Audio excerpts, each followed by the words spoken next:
graduated from Menlo High School in May of 1939. On September 3rd, 1939, Louisa and I were married. We had gone together for more than 2 years. We went to work on a farm for $30 a month. I worked for George Struck, who lived 1.75 miles away. I walked back and forth to work and drove a team and buggy sometimes. My day started before daylight, and lots of nights we would have supper at 10 o'clock at night. We worked for him for 1 year with lots of unpleasant memories. Saturday night would come and he would say, "Can you get by on $5 this week?" I would say yes. At the end of the year, he owed me $35 or $40 back pay. He finally paid it. August the 9th, 1940, Judy was born at my parents' home north of Jack Ellis's Road. 1 year at Struck's was up in October. I picked corn by hand for farmers south of Dexter until winter. Then we moved into a Quonset building in Cal Hammond's backyard and lived there until spring of 41. We moved to work for Clyde Jones on a farm on the County Line Road, $40 a month. I did the farming. When the crops were harvested in the fall, I quit the farm to go to school. American Technical School at 5th and Court, downtown Des Moines, to an upstairs apartment at 1501 Clark Street. I took a course on airplane construction. When the course was finished in June in 1942, I had 7 telegrams to come to work. They were all on the West Coast. School sent our grades to all the different airplane companies. While in school, December 7th, 1941, Pearl Harbor was struck by the Japanese. Roosevelt declared war with Japan. I worked at the Golf and Country Club in West Des Moines on Saturday nights and holidays as a bus boy and waited tables. The winter of 41 and 42, a New Year's Eve storm, was a record. I didn't get home until the next morning. I had driven the Model A Ford to work. It was one of the few cars to make it out. The 6th of June, 1942, we loaded the A. I built a box like a trunk out of plywood, fastened it on the back of the Ford, bolted a board from the front fender to the rear fender, and piled stuff on the running board. Louise, Judy, and I started to California with everything we owned, $65 cash in our pocket. We stopped the first day at Uncle Earl's in St. Joe, Missouri. Stayed all night. He said we would trade one of his trucks off for a car. He didn't think our Ford would make it, but we said no. He led us out of town that morning. He stopped at a cafe and got us a sack of hamburgers, and we were then on our way. We drove Route 66 through Tulsa, Oklahoma, Oklahoma City, Albuquerque, Flagstaff. And I remember at Needles, California, it was terribly hot. No refrigeration in the town, no cold drinks or ice cream. There was a guard on the bridge over the Colorado River. We couldn't understand his talk. What he said was to roll up our windows and not throw anything out over the bridge. We pulled into a cabin camp in San Bernardino to stay all night. We just got settled in. Judy was on the floor taking off her shoes. The train tracks were right behind the cabin. It sounded like the train was coming right through. Judy made one leap and landed in the middle of our bed. We encountered one-way traffic in the mountains. The hills would be cut back so the cars going up the mountain could pull in and give right-of-way to the cars coming down. We finally arrived in San Diego. I went to Consolidated Aircraft with my telegram. They said when I got a permanent address to come back and I could go to work. We only had $20 left. By noon the next day we headed for Compton, where Aunt Molly lived. When we got to her place and she knew who we were, she was so glad to see us she cried. She said, "You will stay with me until we could get settled." I used her address, and Douglas Aircraft at Long Beach gave me a job immediately. I started out hanging wings on A-20 attack bombers on a factory assembly line at $35 a week, quite a jump in pay. About 6 weeks went by, and one night a man from the flight ramp was talking to the lead man in my department. I overheard him say they needed 3 men on the flight ramp. I stepped up and said me and my 2 buddies could handle it. They invited us out for an interview. The supervisor said he would put us right to work on the engine run line on B-17 bombers. The normal procedure to get that job was to join a pre-oil crew, work in grease and oil for months. We went right to work at $120 a week, which was a lot of money at that time. A B-17 had 4 engines. We each always took the same engine to service. Mine was the inboard engine on the right wing. The crew was 4 men plus the crew chief. We would run and test the new airplanes just as it came from the assembly. After the taxi tests and the compass swings and the log book was filled, we'd take the book to the test pilots. They would check it all over and then come out to fly the airplane. A pilot, co-pilot, and a radio man would come out, and one of our 4 crew, or the crew chief, would go on the first flight with them. I got to fly first flight in a B-17. Your job on the flight was to take notes on what the plane would need when it got back. The A-20 was replaced with an A-26 new attack bomber. It had armor plate and a cannon.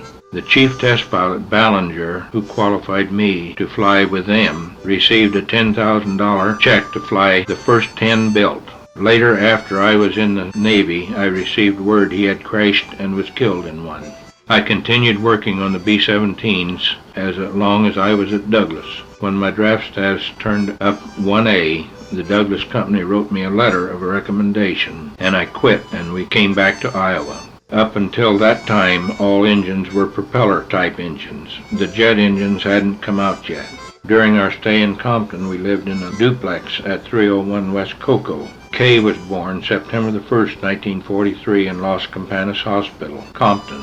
Aunt Molly was a big part of our lives at that time. I worked my off hours in a Texaco oil station in Compton. I learned the station business at the time. Everyone had a little spot dug up in their backyard for a garden. Because of the war, there was lots of shortages. Everyone grew a victory garden to help the cause. Compton was a real pretty and clean college town at that time. Today there isn't but a few white people live there. The Pacific Electric train, generally just 2 or 3 cars, stopped at a crossing about a block from our house, and a whole bunch of zoot suiters got off the train. They were in full dress, real tight pants at the ankles, long bulky coats, and a bulgy pants, chains hanging from their waist, and the whole bit. They caused no trouble, but were something to see.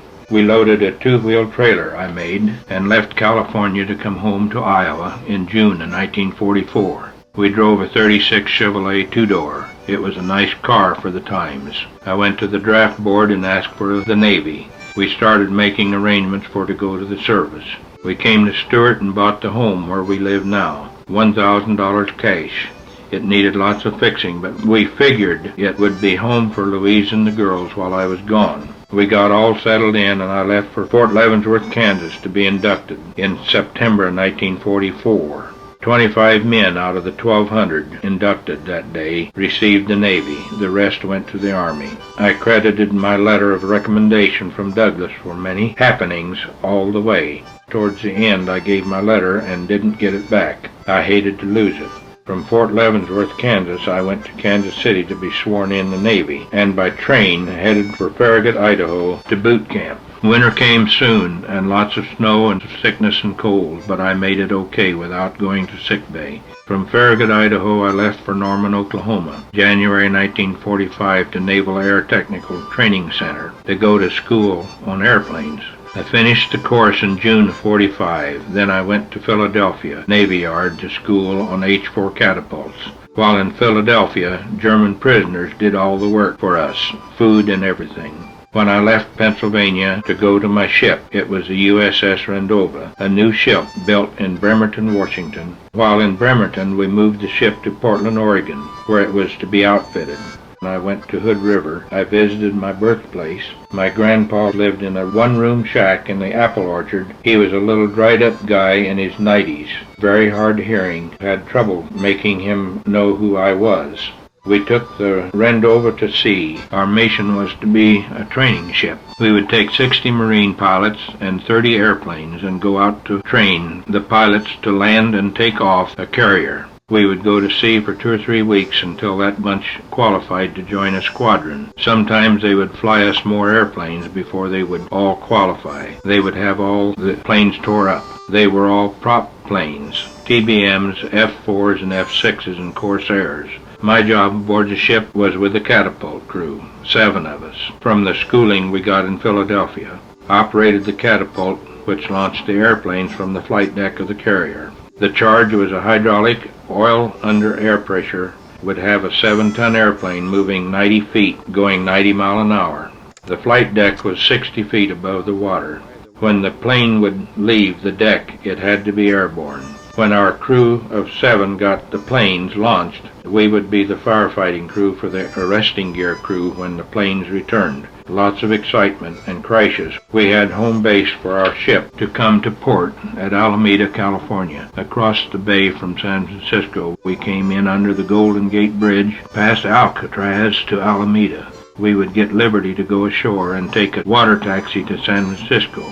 We later had San Pedro and San Diego as home ports. When we received the planes back to the ship, the movement of the ocean had to be timed with the oncoming plane. That was the job of the landing officer. He had a stand at the back of the flight deck. He used flags to guide the pilots, wave off or checkered flag to land. Sometimes a plane would come apart in the middle. When the tailhook would catch in the cable, the front one half of the airplane would tumble up the flight deck, catch fire, and all kinds of excitement. When something like that happened, we would get the pilot out and push the plane over the side. Alerts and drills, but our ship was never fired on by any enemy. When we went to sea, out past the 3-mile limit, they opened up the ship's doors. Everything was cheap, no taxes or anything. Cigarettes 5 cents a package. We could buy about anything we needed in the stores. One day we had a call for personnel inspection, and soon as it came over the loudspeaker, we all headed for the barber shop. There was no chance of getting in. One of the men on our crew said, "I'll cut your hair if you cut mine." So I did, and from then on, I cut most of all their hair. The war was over and I came home in March of 1946. I was discharged in Minneapolis, Minnesota. I went to work for Weaver Brown in the oil station. Standard Oil offered me a lease to their station, so in June 1946, I became a Standard Oil man. Most everyone at that time used fuel oil to heat with. Natural gas had not come to Stewart. The station at that time was a little square building about 12 feet square made of brick. We had 3 gas pumps. Red Crown was regular, Blue Crown was cheap gas unleaded, and White Crown was ethyl added.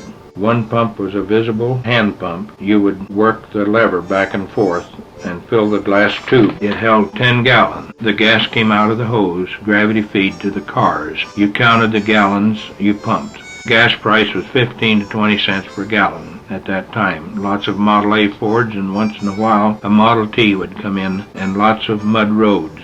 There was not much gravel even. Every time it rained, we would have lots of chains to put on the cars. We would fix up to 35 flat tires a day. We never had any garage, so we greased the cars outdoors, winter and summer. Soon Standard Oil was impressed with the business we had built and built a nice 2-bay building. 22 years in all at the station. I sold out in fall of 1967. Lots of things happened through the years at the station. Lots of friends come and went with lots of memories. The group of young kids that would come to our home after I closed the station on Saturday night. It was common for 18 or 20 to fill our living room and watch wrestling on TV. Mom would pick sandwiches, and they would always drink a case of pop. This was during the early 50s. Several of the boys worked part-time for me through the years. I served 12 or 13 years on the city council. I went on the council around 1947. I served school board for 12 or 13 years. During my stay on the board, we built the new high school. Guthrie County decided to have a county conservation board. Around 1967, I was appointed to the board by the county supervisors. I served 12 or 13 years. We built Nation Bridge, Park, and the Guthrie County Museum. I designed the shelter house on top of the hill at Nation's Bridge. Through the years in the station, I was a member of the Stewart Service Club. As president, we bought the first street sweeper that Stewart ever had. Before that time, the streets were swept by hand. The fine for the Saturday night drunks, they arrested and worked out their fines by sweeping. For several years, I was a member of the Odd Fellows and Masonic lodges. I was so tired of being on committees and boards and gone at nights. I took demits from the lodges and turned down all the other jobs to enjoy being home in evening. In August of 1967, I came home from the station, kept my small engine business, and started the shop in the backyard. I worked 1/2 days in the shop and 1/2 days doing the farming, 12 or 14 years. Rented the farm on crop shares, and since have just done my shop work. We sold the cow herd in 1981 because they were too big of a chore in the winter, our first winter to spend in Arizona. We got our first new car in 1948, a four-door Kaiser, a 51 Chevrolet 55, a 60, a 65, a 71, all Chevrolets. We got our first Lincoln in 1977. It was a used one. I have always enjoyed a good car. I wrote these notes around 1986, thinking the family might enjoy them. Many other things I could write about, maybe more later.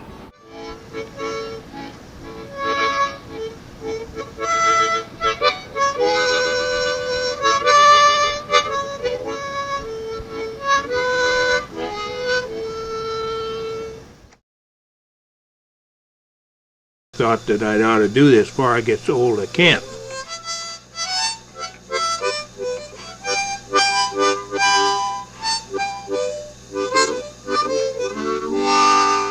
Barney Google with a googly eyes. Barney had a wife 3 times his size. He sued her for divorce, and now he's living with his horse.